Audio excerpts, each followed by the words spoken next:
지만원 씨를 5.18 진상조사위원으로 검토했다가 물의를 빚은 자유한국당이 이번엔 5.18 당시 계엄군 지휘관을 접촉하고 있는 것으로 알려져 논란이 일고 있습니다. 헌정사상 처음으로 전직 대법원장이 검찰에 출석한 오늘 사법농단에 대한 철저한 수사와 처벌을 요구하는 목소리가 광주에서도 이어졌습니다. 올겨울 들어 광주에는 눈이 전혀 쌓이지 않았습니다. 눈 없는 겨울, 이유는 무엇인지 알아봤습니다.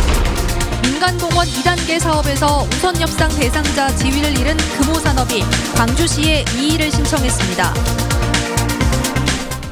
여러분 안녕하십니까? 광주 MBC 뉴스데스크입니다. 5.18 왜곡의 당사자인 지만원 씨를 5.18 진상조사위원으로 검토했다가 물의를 빚은 자유한국당이 이번엔 5.18 당시 계엄군 지휘관을 조사위원으로 정했다는 논란에 휩싸였습니다. 자유한국당은 진화에 나섰지만 5.18 진상규명에 대한 의지가 있는 건지 의구심이 커지고 있습니다. 김인정 기자가 보도합니다. 자유한국당이 5.18 당시 공수부대 지휘관을 5.18 조사위원회에 포함시킨다는 안이 당 안팎에서 거론되자 즉각 논란이 커졌습니다. 해당 인사는 삼공수여단 대대장 출신으로 극우농객 지만원 씨의 육사 동기입니다. 나경원 원내대표는 사실이 아니라며 진화에 나섰습니다. 여기저기서 이제 추천해 주신 분들이 있습니다. 그러나 지금 언론에 보도되는 부분에 대해서는 저희가 검토하지 않고 있다라는 말씀을 드립니다. 그러나 4달간 조사위원 추천을 놓고 시간을 끈 자유한국당이 만지작거린 카드가 극우농객 지만원 씨에 이어 5.18 당시 공수부대 지휘관이었다는 사실은 충격을 안겼습니다. 진학군 대장이 조사위원으로 추천된답니다. 이게 말이 됩니까? 진상조사 대상입니다. 어떻게 조사위원이 될 수 있습니까? 자유한국당은 민주당이 추천한 위원 일부가 5.18 피해자 출신 등 재척 사유에 해당할 수 있다고 주장하며 계엄군 출신 인사를 계속 접촉하고 있습니다. 이런 자유한국당의 극우적 행태와 전두환 씨가 민주주의의 아버지라는 부인 이순자 씨의 망언, 전두환 씨의 재판 불출석이 잇따르자 일부 5월 어머니들은 국회 앞에서 농성을 시작했습니다. 5.18 가짜뉴스를 바로잡고 진상을 규명하자며 출발한 진상조사가 5.18 가짜뉴스를 오히려 옹호하는 자유한국당 일각의 극우적 프레임으로 인해 갈 길을 잃고 표류하고 있습니다. MBC 뉴스 김인정입니다. 헌정사상 처음으로 사법부의 수장이 검찰에 소환된 날 철저한 수사와 처벌을 촉구하는 목소리가 잇따랐습니다. 강제징용 피해자이자 사법농단의 피해자인 이춘식 할아버지는 판결을 기다리다 먼저 세상을 떠난 동료들을 떠올렸다고 합니다. 보도에 남궁욱 기자입니다. 양승태 전 대법원장이 검찰의 조사를 받으러 가던 시각 얼마 전 대법원에서 손해배상 승소 판결을 받은 신일본제철 강제노역 피해자 이춘식 공은 만감이 교차했습니다. 지난 2013년 항소심에서 이기고도 대법원 판결이 5년 넘게 미뤄진 이유가 양 전 대법원장 때문이란 사실이 최근 밝혀졌기 때문입니다. 양승태 대법원과 박근혜 정부의 재판 거래 때문에 승소 소식을 끝내 못 보고 세상을 떠난 다른 피해자들이 먼저 생각났습니다. 노인이 생전에 기 갖고 이렇게 가지고도만 어째서 이렇게 내가 99살 먹다 할까야 이것을 핵을 못 보고 때 진즉 그야말로 양승태가 못 죽은 원인이 뭐인고 내가 알다. 지역의 시민단체들은 양승태 전 대법원장의 구속수사를 촉구했습니다. 법원의 독립과 삼권분립의 민주주의 가치를 저버린 양 전 대법원장을 처벌해야 사법농단 재발을 막을 수 있을 것이라며 목소리를 높였습니다.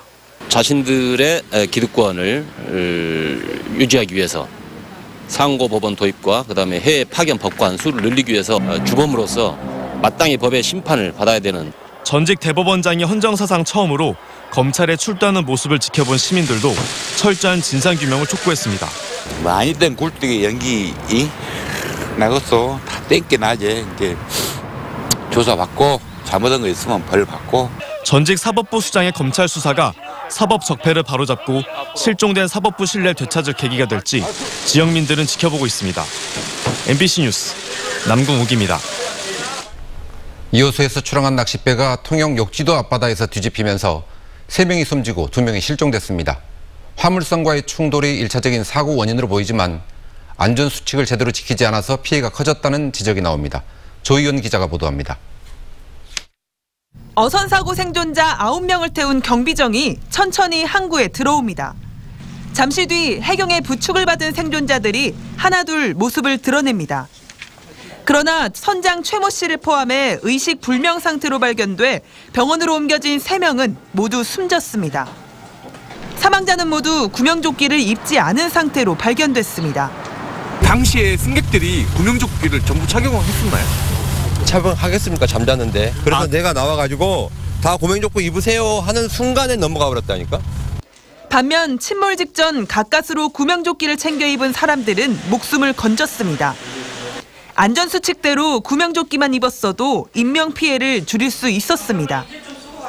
경찰은 사고 선박이 갈치가 있는 곳을 따라 원거리 낚시에 나섰다가 사고를 당했는지 여부도 조사하고 있습니다.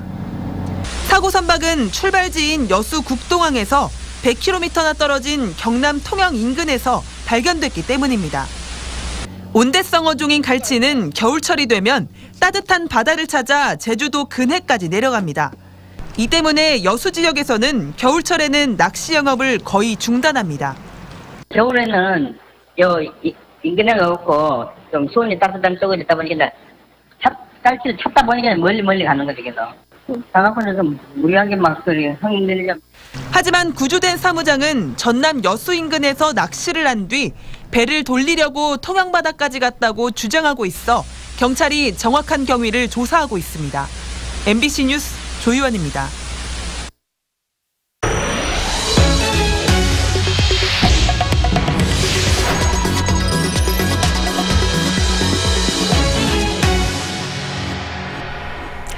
올겨울 광주에는 눈이 전혀 쌓이지 않았습니다. 가끔 내리긴 했지만 흩날리다 그치는 정도였는데요. 눈 없는 광주의 겨울, 어떤 이유 때문인지 이다솔 기상캐스터가 전해드립니다. 겨울에 눈도 오고 그래야 되는데 작년에는 그랬는데 올해는 이제 안 내려가지고 많이 섭섭한 마음이 들어요. 예쁜 풍경 사진 못 찍는 거 그런 거 아쉬워. 저는 눈 쌓이면 소복소복 걷는 거 못해서 너무 아쉬워요. 지난해 12월 7일 광주에 평년보다 12일 늦은 첫눈이 내렸습니다. 공식적으로는 첫눈이었지만 진눈깨비가 흩날리는 정도였습니다. 이후 한 달가량이 지난 지금까지 눈 없는 겨울이 이어지고 있습니다. 지난 2018년 12월부터 1월 10일까지 광주에 눈이 온 날은 총 11일로 평년과 비슷했지만 드문드문 약한 눈발만 날리다 그쳐 적설량은 단 하루도 기록되지 않았습니다. 올겨울 광주의 공식 적설량은 기록되지 않았습니다. 적설량 제로는 지난 1998년 12월 이후 20년 만에 처음입니다. 지난 20년간 광주의 12월 평균 적설량은 25.6cm입니다. 지난 2005년 12월이 111.6cm로 가장 많았고 지난 2016년 12월엔 1.9cm로 줄기는 했지만 한 차례도 쌓이지 않은 건 이번이 처음입니다. 올겨울 눈이 내리지 않은 이유는 눈구름이 약하게 발달했기 때문입니다. 눈구름을 발생시킬 수 있는 한기의 영향이 강하지 않아서 서해안 지역을 중심으로 주로 많은 눈이 내렸고 광주와 내륙 지역까지 눈이 내리지는 못했습니다. 오늘 밤부터 내일 아침 사이 광주와 전남 지역에 눈이나 비구름대가 지날 것으로 예상됩니다. 광주는 기온이 평년보다 5도가량 높아서 5mm 미만의 약한 비만 내리겠고 곡성과 구례 등 전남 동부 지역에는 1cm 안팎의 눈이 내리겠습니다. 겨울다운 겨울, 눈다운 눈이 그립지만 앞으로 최소 2주간은 뚜렷한 눈 소식이 없을 것으로 전망됩니다. MBC 뉴스 이다솔입니다. 광주시가 재정 부담 때문에 시민구단인 광주FC를 매각하는 방안을 검토하고 있지만 마땅한 인수기업을 찾지 못하고 있습니다. 광주시는 광주FC 매각을 검토하라는 이용섭 시장의 지시에 따라 광주에 연고가 있는 대기업과 지역의 건설사 등을 대상으로 인수 가능성을 검토했지만 당장 인수할 여력이 있는 기업은 없는 것으로 파악했습니다. 광주FC는 1년 운영비 80억 원 가운데 60억 원을 광주시의 보조금으로 충당하고 있습니다. 민간공원 2단계 사업에서 우선협상 대상자 지위를 잃은 금호산업이 광주시에 이의 신청을 했습니다. 금호산업은 의견서에서 우선협상 대상자 심사 결과에 대해 이의를 제기하지 못하게 돼 있는데도 광주시가 이를 받아들인 이유와 시감사위원회의 월권 등에 대해 문제를 제기한 것으로 알려졌습니다. 광주시는 금호산업의 의견서를 검토한 뒤 일주일 이내에 우선협상 대상자 지정 취소 여부를 최종 결정할 방침입니다. 상하이에 있는 대한민국 임시정부 청사와 똑같이 생긴 청사 건물이 한평에도 있다는 것 알고 계십니까? 임시정부 수립 100주년을 맞아 한평에 세워진 청사의 사연이 주목받고 있습니다. 문현철 기자가 취재했습니다. 빛바랜 태극기와 오랜 세월의 흔적이 묻어나는 회의 탁자. 김구 선생의 집무실과 침실, 부엌, 집기까지 모두 중국에서 들여와 당시 상해 임시정부 청사 내부 모습을 똑같이 재현했습니다. 심지어 삐걱거리는 나무 계단까지 복원하는데도 세심한 신경을 썼습니다. 청사 내부에는 독립운동가의 활약상과 일제의 만행과 고문, 독립운동부터 광복에 이르기까지 다양한 사료를 전시하고 있습니다. 청소년들이 지금 산 교육장으로서 나라 사랑에 큰 지침이 되고 또 교육이 된다고 봅니다. 이런 상해 임시정부 청사가 한평에 복원되는 데는 남다른 이유가 있습니다. 전 재산을 털어 독립운동에 내놓고 임시정부 초대 재무장도 지냈던 일강 김철 선생의 고향이 바로 한평입니다.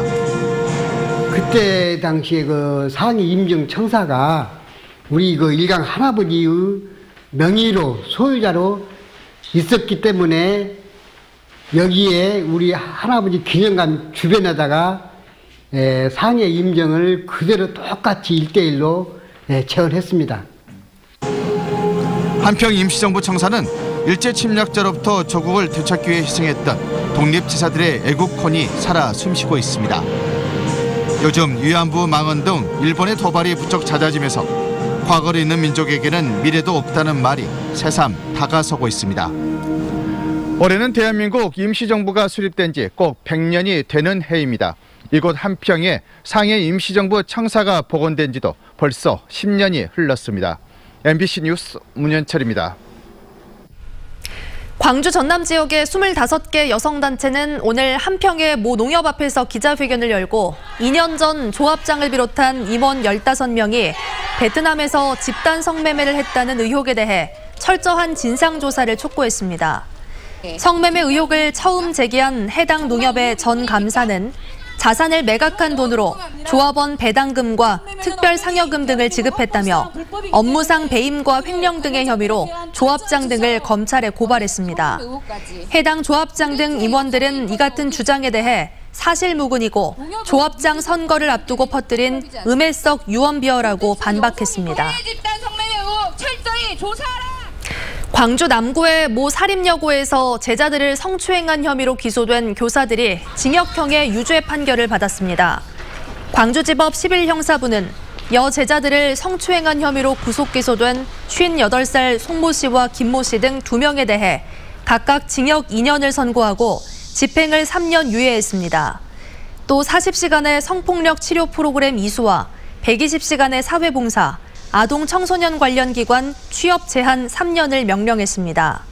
재판부는 학생들을 성범죄로부터 보호해야 할 교사들이 성적 학대 행위를 저질러 민감한 시기에 피해자들이 성적 수치심을 느꼈을 것이라며 이같이 선고했습니다. 광주 서구청이 이번 달부터 광주 전남 최초로 한국형 청소차 6대를 도입합니다. 광주 서구는 환경미화원의 노동환경 개선과 안전한 작업 환경을 위해 2018년 환경부에서 개발한 한국형 청소차 6대를 내군 연한이 경과한 차량 순으로 단계적으로 교체할 계획이라고 밝혔습니다. 한국형 청소차는 2016년과 2017년 광주에서 청소차 안전사고로 환경미화원 3명이 숨지자 정부 차원에서 개발했고 미화원들의 안전한 승하차가 가능하도록 만들어졌습니다. 광주시가 교통약자의 이동 편익 제고를 위해 올해 총 36대의 전기 저상버스와 수소 저상버스를 도입합니다. 광주시는 저상버스를 충전이 가능한 노선을 중심으로 시범 운행할 계획이고 전체 시내버스 가운데 저상버스 비율을 현재 21%에서 2021년까지 45%로 확대할 예정입니다. 전국 대부분 지역에서 아파트 매매가가 하락세를 보이고 있는 가운데 광주 지역 아파트 매매가는 상승세를 이어가고 있는 것으로 나타났습니다. 한국감정원이 올해 1월 첫 주 전국 아파트 가격 동향을 조사한 결과 전국의 아파트 매매가는 0.08% 떨어지면서 하락폭이 커졌습니다. 하지만 광주 지역의 아파트 매매가는 0.02% 상승했습니다.